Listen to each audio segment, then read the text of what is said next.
It was a very unfortunate day for Jay Rathman. Jay was a hunter, and it was about this time of year that he was on a deer hunting expedition on his own near Red Bluff, California, in Northern California. It was a wonderful game area, and he started out early in the morning, had everything he needed.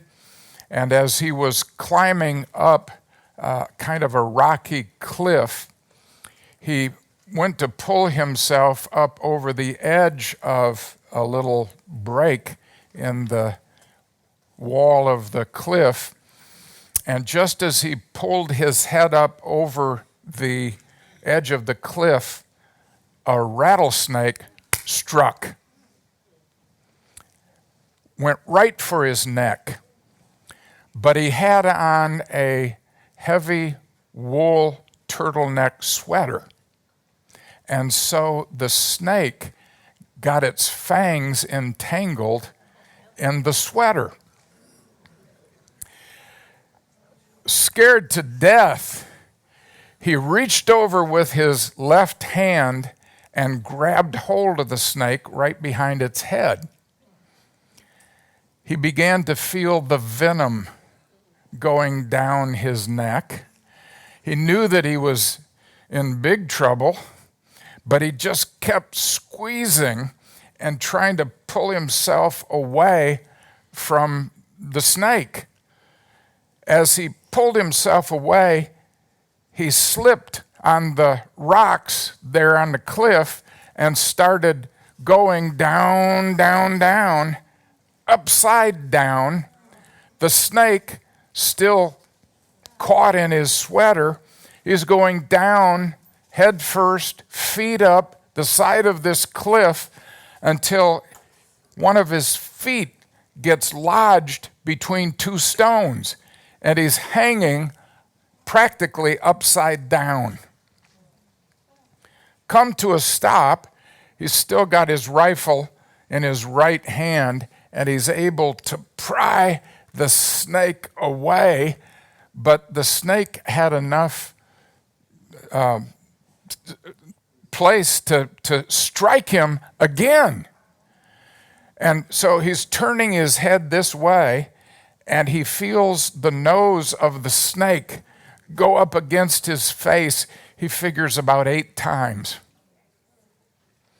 until he's finally able to squeeze it to death, to choke it to death.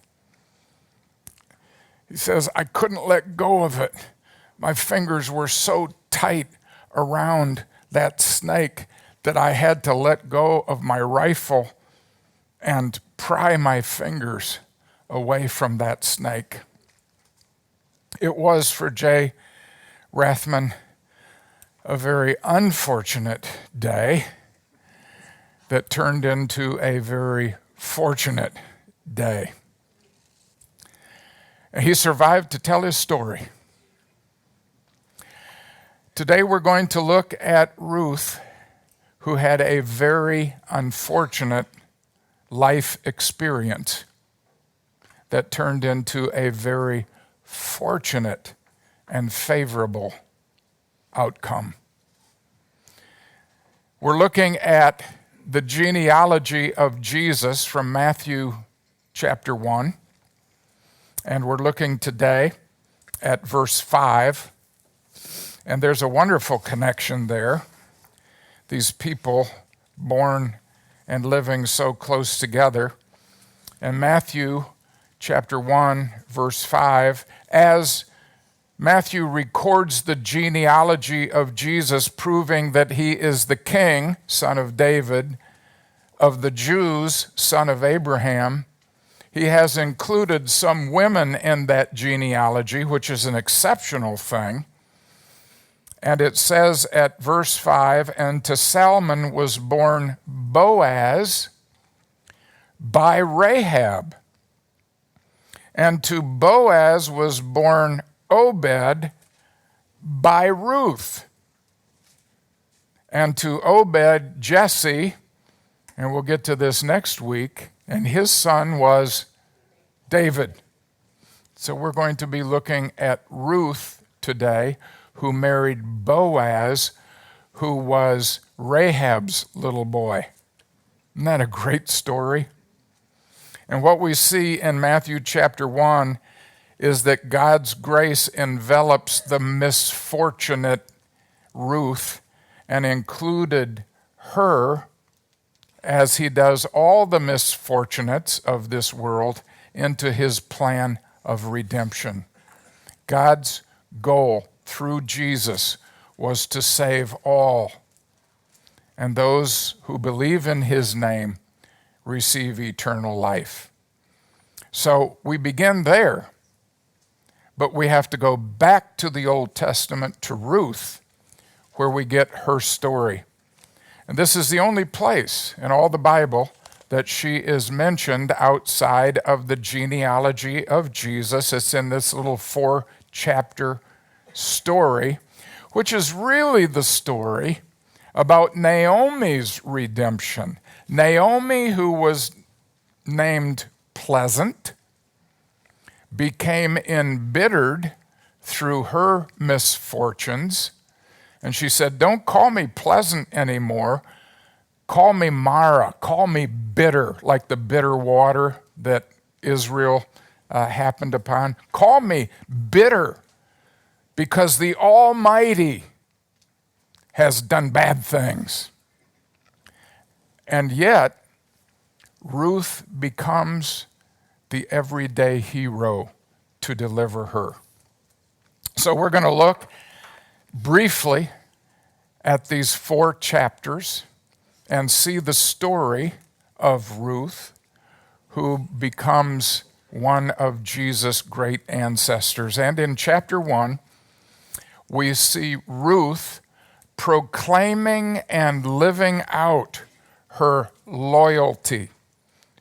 Remember, we had that word last week? You remember the word? You said it last week. Hesed. Thank you. I got it. Go. You guys get A's. Yeah. Hesed. Remember, it's a beautiful word. It's one of my favorite Hebrew words. Hesed. It means mercy. It means kindness. I think the best translation is loyal love.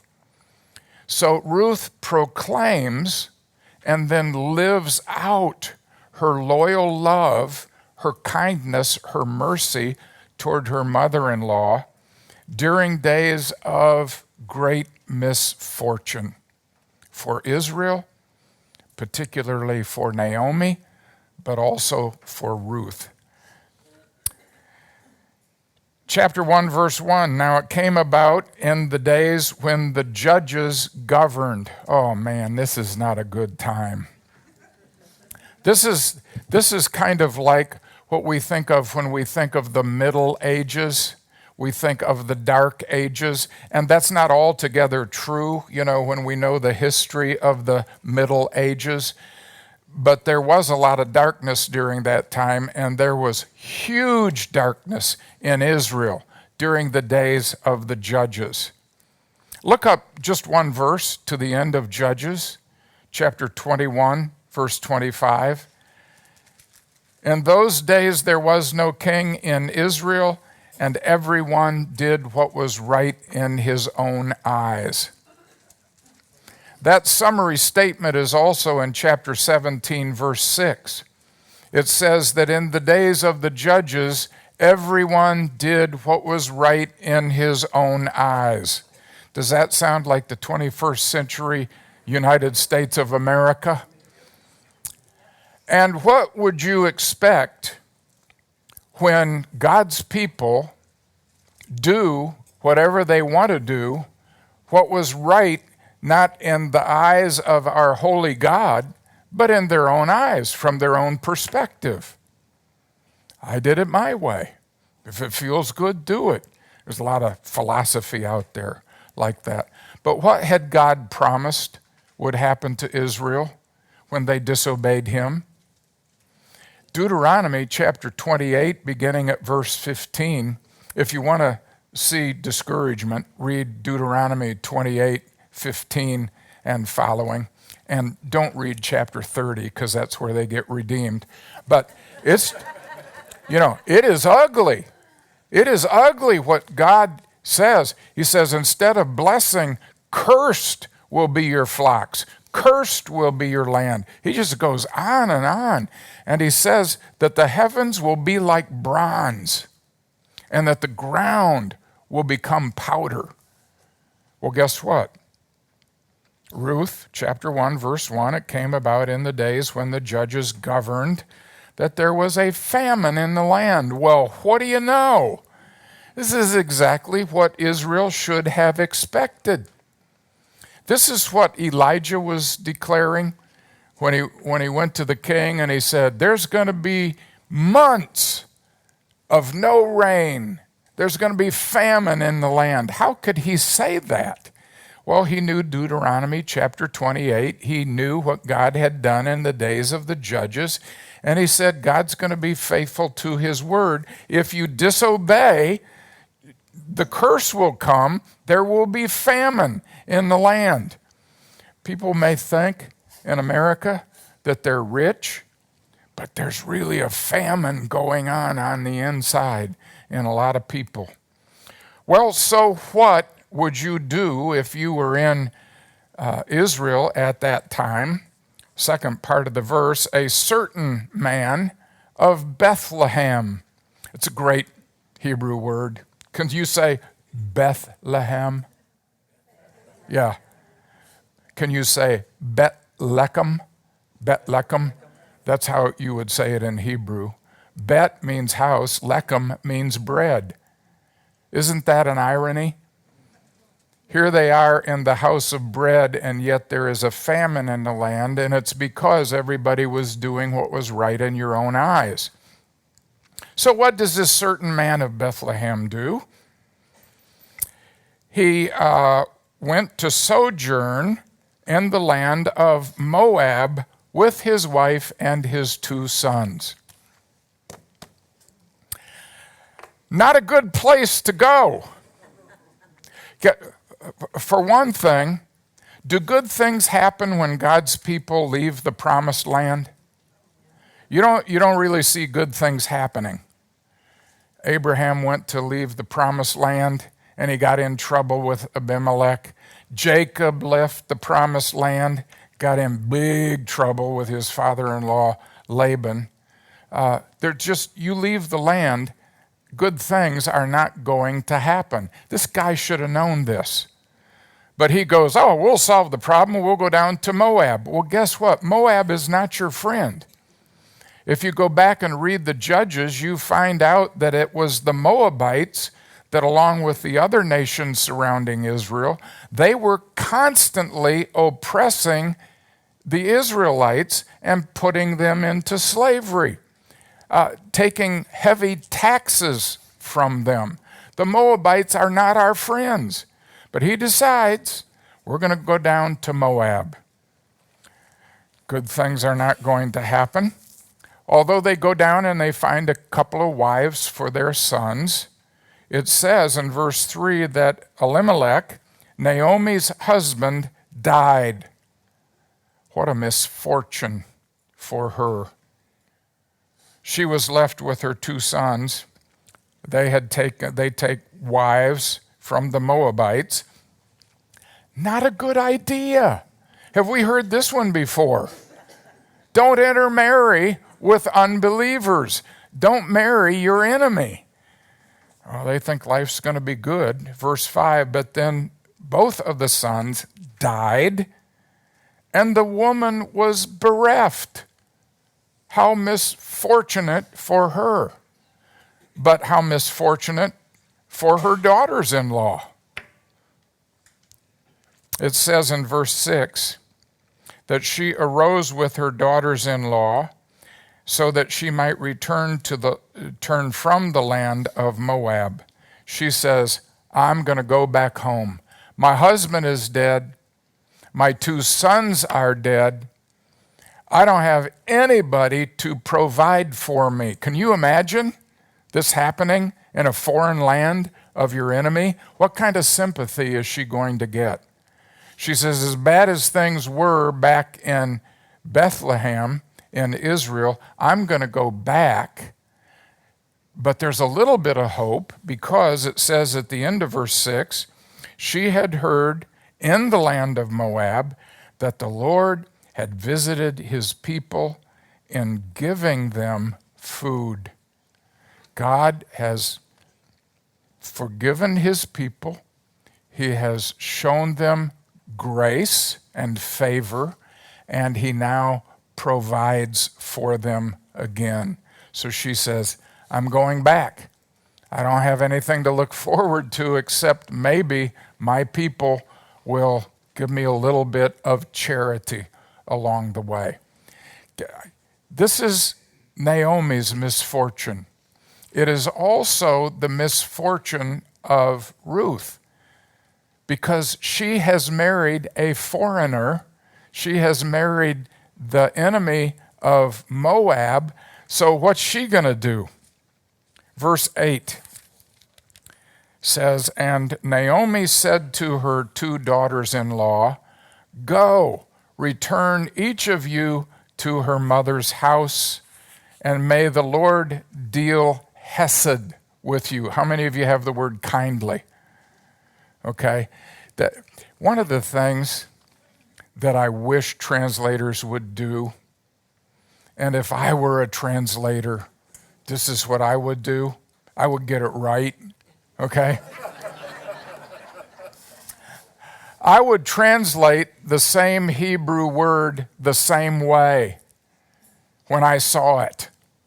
What they do is they see a word and they'll translate it one way in one place and another way in another place, and it makes it very difficult for us to understand that whoever wrote Ruth intended us to read the same word over and over again in its uses here in Ruth. Naomi says, go back to your mother's house. Oh, great. What's going to happen when I go back to my mother's house, the widow of an Israelite? And she says, may the Lord deal hesed with you. Notice this, as you have dealt with the dead and with me. You have been loyal to your husbands, my sons, and you have been loyal to me. And I'm asking that God will show you the same loyal love that you've shown my sons and me. Verse 9, may the Lord grant that you find rest. Another way to translate this would be security. May the Lord grant that you find security. Somebody to protect you and provide for you. Go back home. May you find rest. Look at verse 12. Return, my daughters, go, for I am too old to have a husband. I'm too old to get a husband. If she could have gotten a husband, which would have been a big step in the first place, she was too old to have children. She was too old to have sons for Ruth and Orpah to marry. She goes, I'm an empty well. I can't give you any hope. I'm too old. She says in verse 13, would you therefore wait until my sons, if I could even have them, are grown? Would you therefore refrain from marrying? Are you going to wait for how many years? No, my daughters, for it is bitter. That's the word Mara. It is bitter for me than for you, for the hand of the Lord has gone against me. Oh, woe is me. I can hardly blame her. She's hopeless. Woe is me. The Lord has been bitter. Verse 14, and they, her daughters-in-law, lifted up their voices and wept again, and Orpah kissed her mother-in-law, but Ruth clung to her. And verse 16, but Ruth said, do not urge me to leave you or to turn back from following you. For where you go, I will go, and where you lodge, I will lodge. Your people shall be my people, and your God my God. She's become a believer. She's now a believer in Yahweh. Like Rahab, switched her loyalties. Now Ruth is loyal not only to her mother-in-law, but to the Lord. She says, where you die, I will die, and there I will be buried. Thus may the Lord deal with me. Remember back in verse 8, Naomi said, may the Lord deal kindly, hesed, with you. Now she says, may the Lord, it's the same word, deal to me, and worse, if anything but death parts us. And verse 19, and so both went until they came to Bethlehem. Ruth makes a pledge of loyalty, and now she journeys with her mother-in-law to return to Bethlehem. When they get there, the women of the city greet her, and they say, oh, isn't this Naomi? Look at verse 20. And she said to them, do not call me Naomi. Don't call me pleasant. Call me Mara. That's the same word she used in verse 13, bitter. Call me bitter, for the Almighty has dealt very Mara, bitterly with me. I went out full, but the Lord has brought me back empty. Oh, there's irony there. I love it. I love it. I went out full with a husband and 2 sons, but the Lord's bringing me back empty. That's what she thinks. She's coming back with Ruth.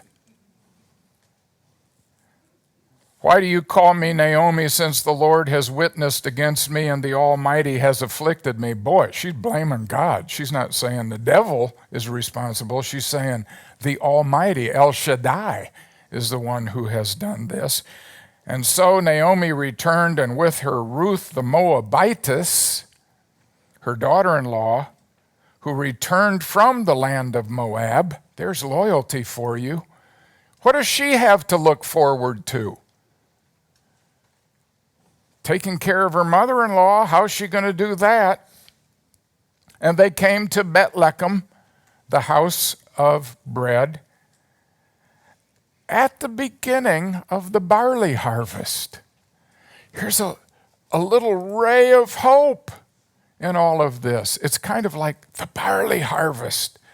Maybe there will be a little bit of Christmas charity.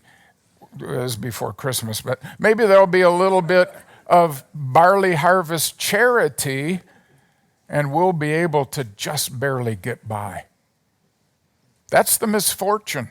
But in the midst of Ruth's misfortune, she proclaims hesed, and she acts out her hesed by returning to the land with her mother-in-law. Chapter 2, Act 2. Ruth experienced hen. That's a Hebrew word. That's easy, isn't it? Can you say hen? You will look at chickens differently from now on. Hen means favor. I guess that's what chickens do. They give you eggs and they give you other stuff, you know. Ruth experienced hen from her kinsman redeemer, her Goel, because of her known loyalty. She gets favor from her kinsman redeemer, hen from her Goel. The word hen is used several times. The word Goel is used 23 times in Ruth. It means to be redeemed. Ruth is going to be redeemed. Chapter 2, verse 1. Now Naomi had a kinsman, of her husband, a man of, how many of you have great wealth? How many of you have nobility? Okay, what else do you have? Worthy? Okay, worthy. A man worthy. Good translation would be a worthy or noble man.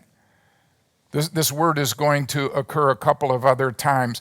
Ruth is going to be declared by Boaz to be noble or worthy. And Ruth the Moabitess said to Naomi, "Please let me go to the field and glean among the ears of grain after one in whose sight I might find hen." It's barley harvest. I'm going to go out into the fields, and I know that Leviticus has commanded Israel that when you do the harvest, you're to leave the edges of the field there for, it's a beautiful statement, for the poor and the alien. Ruth is a legal immigrant, but she's an alien in the land. Even though she said, "Your people will be my people, your God my God," she's considered still a Moabitess. But the edges of the field were to be left for the alien and those who were totally impoverished. And she says, I know the law, and let me go and see if I can find favor. Somebody won't chase me off the land. Verse 3. So she departed, and she went and she gleaned in the field after the reapers. And I love this. She happened serendipitously. In Hebrew, it would be she chanced to chance. Okay? So remember her unfortunate circumstances? Now she's having a very fortunate day. She chanced to chance upon the field of Boaz, and she was able to harvest some grain, and when it was time to eat, she was encouraged to eat. Look at verse 9. This is Boaz to Ruth. "Let your eyes be on the field which they reap, and go after the reapers. Indeed, I have commanded the servants not to touch you. When you are thirsty, go to the water jars and drink from the servants. They will draw water for you." What is the kinsman redeemer Boaz, Rahab's little boy, doing here for the alien? His mom was a Canaanite, not a friend of Israel. Ruth is a Moabite, not a friend to Israel, and yet he provides protection for her. I've told people not to abuse you. And he provides for her, and he says, "You drink from the well that the servants will draw." Look at verse 10. I love this.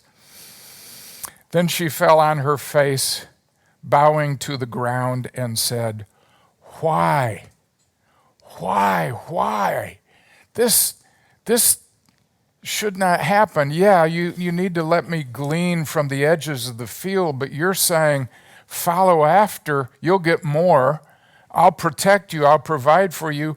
Why have I found hen in your sight, that you should take notice of me, since I am an alien? I'm a foreigner. Why are you doing this?' Watch this. Boaz said to her, 'All that you have done for your mother-in-law after the death of her husband has been fully reported to me.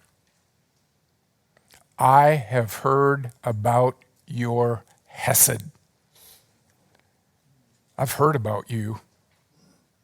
I know what you have done for Naomi. I know how you have cared for her.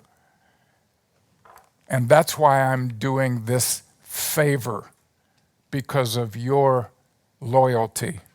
You are experiencing hen from a kinsman redeemer, which she doesn't know yet. because of your hesed. Verse 12, may the Lord reward your work and your wages be full from the Lord. How did Naomi come back? Empty.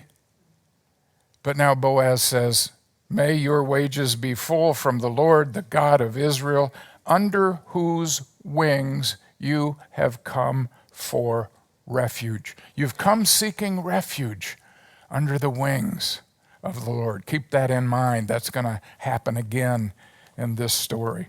Verse 13, then she said, I have found hen in your sight, my Lord, for you have comforted me and indeed have spoke kindly to me. That's a different word.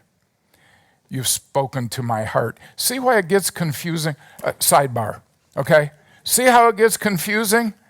They use kindly to refer to hesed, and they use kindly to refer to spoken to my heart. Why do they do that? I don't know.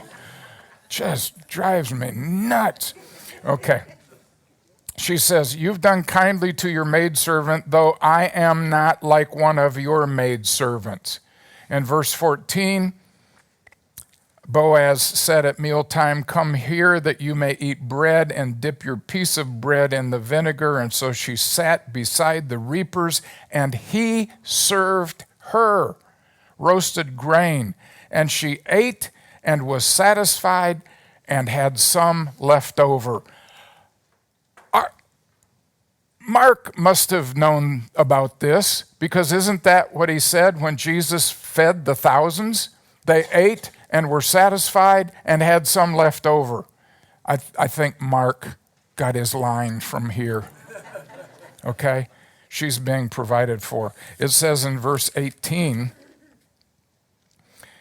that as she had gleaned, look at 17. So she gleaned in the field until evening, and she beat out what she had gleaned, and it was about 5 to 8 gallons, an ephah of barley. And she took it up. How much is 5 to 8 gallons?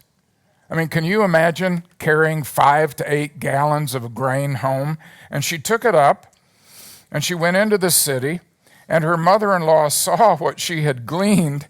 So she took it out and gave it to Naomi, what she had left after she was satisfied. We've got some food. Maybe we've got a little bit of future. Verse 20, Naomi said to her daughter-in-law, may he be blessed of the Lord, who has not withdrawn his hesed to the living and the dead.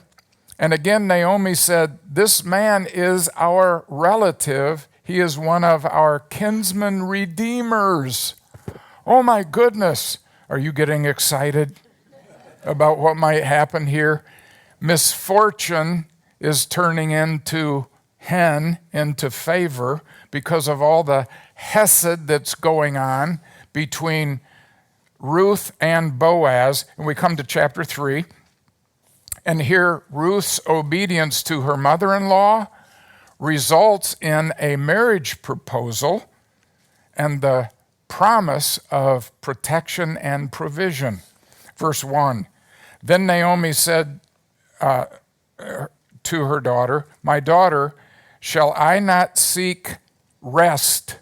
That's the word security that we saw back in chapter 1. She said, go home and find rest.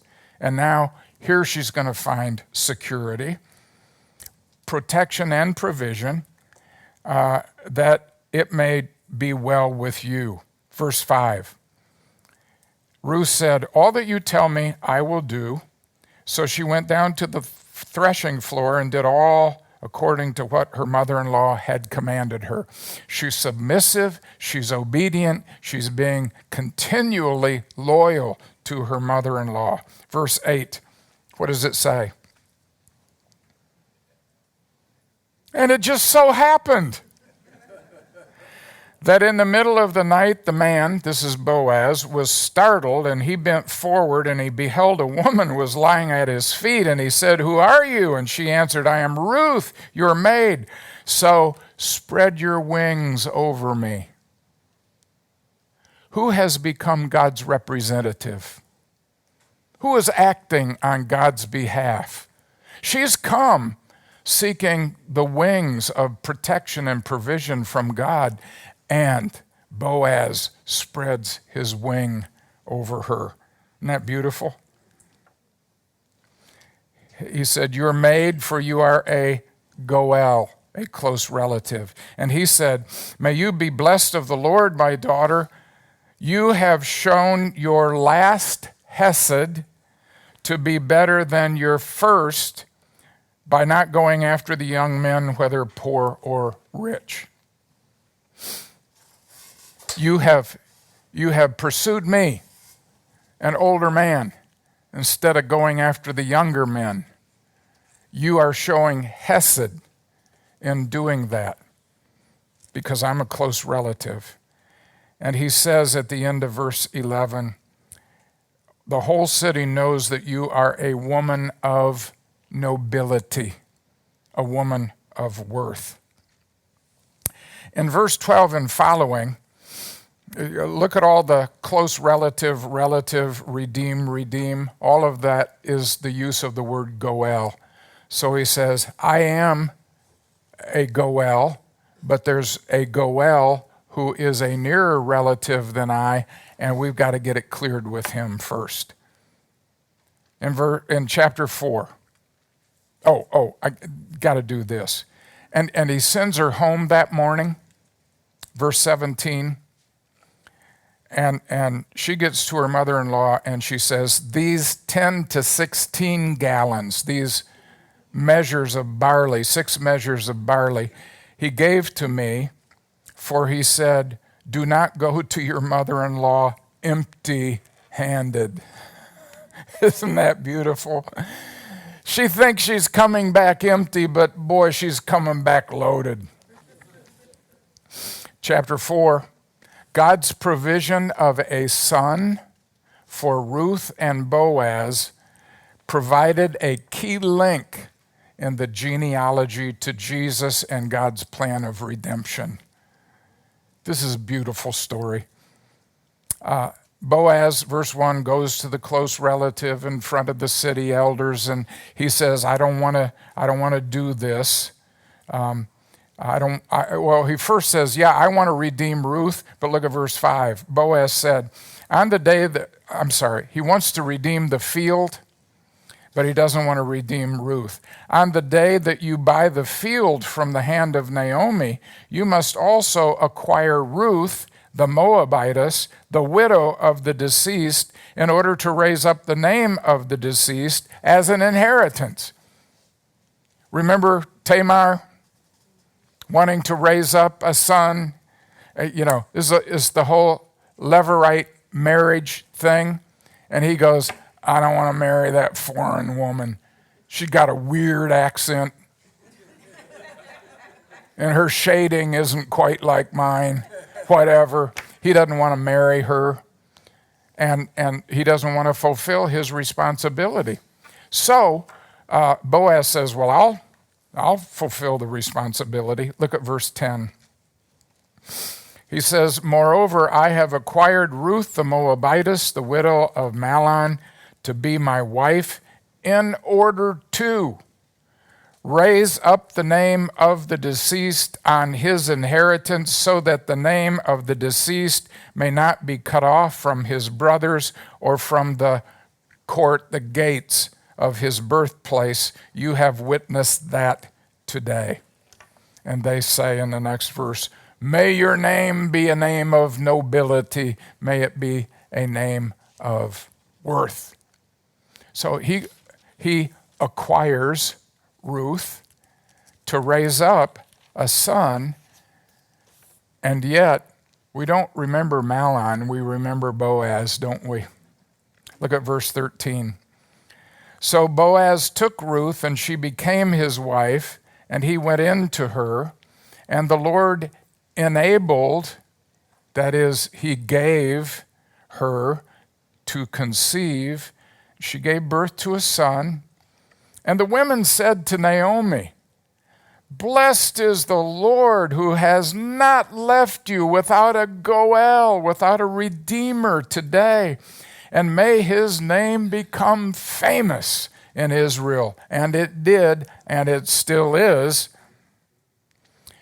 Verse 15, may he be also to you a restorer of life and a sustainer in your old age. Remember Naomi, I'm too old. And they're going, may the Lord continue through the Redeemer to provide and protect you. May your old age be happy. For your daughter-in-law who loves you and is better to you than 7 sons, has given birth to him. Isn't that great? And he becomes, as you can see at verse 20, here came Salmon, and to Salmon was born Boaz, and to Boaz Obed, and to Obed was born Jesse, and to Jesse was born David. It's a great story. Naomi, bitter old woman, thinks she's empty and that God has been against her, and through all of her misfortunes, God does nothing but grant her favor after favor through a daughter-in-law who knows what genuine hesed is, and who herself finds favor in a Goel who redeems her. The message, again and again for God's people, is that those who demonstrate true hesed find God's favor, his hen of redemption, through a redeemer. And there are many people who say Boaz is a symbol of the great Redeemer, the Lord Jesus. Those who are faithful, those who are loyal, do not experience famine. They experience God's favor. There are 2 kinds of heroes. There's the one-shot hero. You know, the person who jumps into the subway tracks to pull somebody out and save them, or pull somebody out of a burning car, whatever. That's a one-shot hero. And they are genuinely heroes. But the everyday heroes that we talk about are the people who voluntarily render sacrificial service on behalf of others without the expectation of reward. And that's a beautiful thing when you see it. And that was Ruth.